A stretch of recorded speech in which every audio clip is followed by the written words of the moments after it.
तो ये साल था 2022 का, जब सोनी पिक्चर्स ने अनाउंस किया था शक्तिमान का प्रोजेक्ट। लोग बहुत ज़्यादा एक्साइटेड हो गए थे कि फाइनली इतने टाइम बाद उनको एक लाइव एक्शन मूवी देखने को मिलने वाली है। उसके बाद क्या हुआ, यहाँ पे वेट चलता रहा। लोग सोचने लगे चलो शक्तिमान तो आ रही है, वो भी मूवी के रूप में, लेकिन इसमें इसका रोल कौन प्ले करेगा। उसके बाद हम लोग को ये भी पता चलता है कि शक्तिमान एक पार्ट में नहीं बल्कि इसकी पूरी ट्रिलॉजी बन रही है, यानी कि 1 2 3। अब सोचिए ज़रा, इतने बड़े स्केल पे इस प्रोजेक्ट पे काम होने वाला था, लेकिन आज क्या चल रहा है 2026। शक्तिमान मूवी का कोई पता नहीं है। बहुत सारी कंट्रोवर्सीज हुई थी, बहुत सारी डिबेट चली थी, शक्तिमान का रोल कौन प्ले करेगा। मुकेश खन्ना सर जी, जो कि ओरिजिनल शक्तिमान हैं, उन्होंने भी कहा था कि अभी उनको ऐसा कोई चेहरा नहीं दिखाई दिया जो कि शक्तिमान का रोल प्ले करने के लिए एलिजिबल हो। ये बात तो क्लियर हो गई थी। उसके बाद लाइमलाइट में आए रणवीर सिंह, और ऐसा लगा कि ऑलमोस्ट सब कुछ बुक हो चुका है। रणवीर सिंह शक्तिमान के रोल के लिए बिल्कुल परफेक्ट है। लेकिन उसके बाद जो रूमर्स की आंधी चली, उसी तरह वो साफ भी हो गई, और पता चला कि रणवीर सिंह शक्तिमान नहीं बनने वाले। तो क्रिश की तरह, यानी जो क्रिश 4 है अभी, जिसका ये हाल हुआ है कि वो होल्ड हो गई है, शक्तिमान तो काफ़ी लंबे समय से होल्ड हुई है। लेकिन अब सवाल ये आता है कि क्या शक्तिमान कभी बनेगी भी, या फिर इस पे बस ऑडियंस बातें करती रहेंगी और ये एक ऐसा सपना बन के रह जाएगा जो कि कभी सच नहीं हुआ। सबसे पहले हम लोग बात करें ऑडियंस के प्रेफरेंस की, तो ऑडियंस 2 3 नाम रखे थे।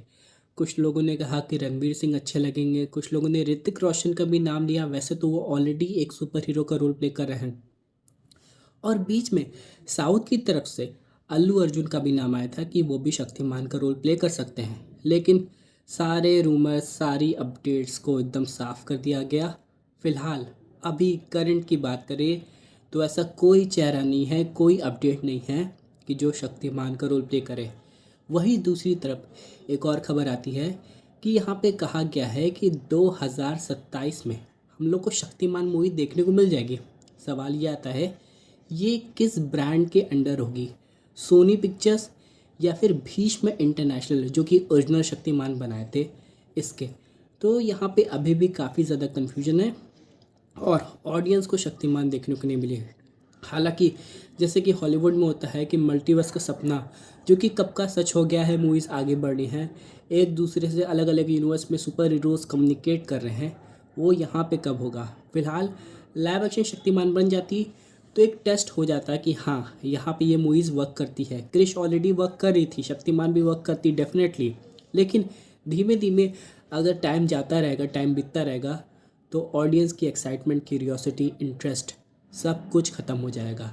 तो सवाल घूम फिर के ये आता है, क्या शक्तिमान बननी चाहिए? इसका जवाब हाँ ही होगा, क्योंकि हम लोग बात करें 90s के लोगों की तो शक्तिमान के बहुत बड़े फ़ैन थे और अभी भी देखना चाहते हैं, इररिस्पेक्टिव वो लाइव एक्शन हो, 2D हो, 3D हो। लेकिन एक और फैंस की एक्सपेक्टेशन बोले तो फ़िलहाल आर्टिफिशियल इंटेलिजेंस का ज़माना है।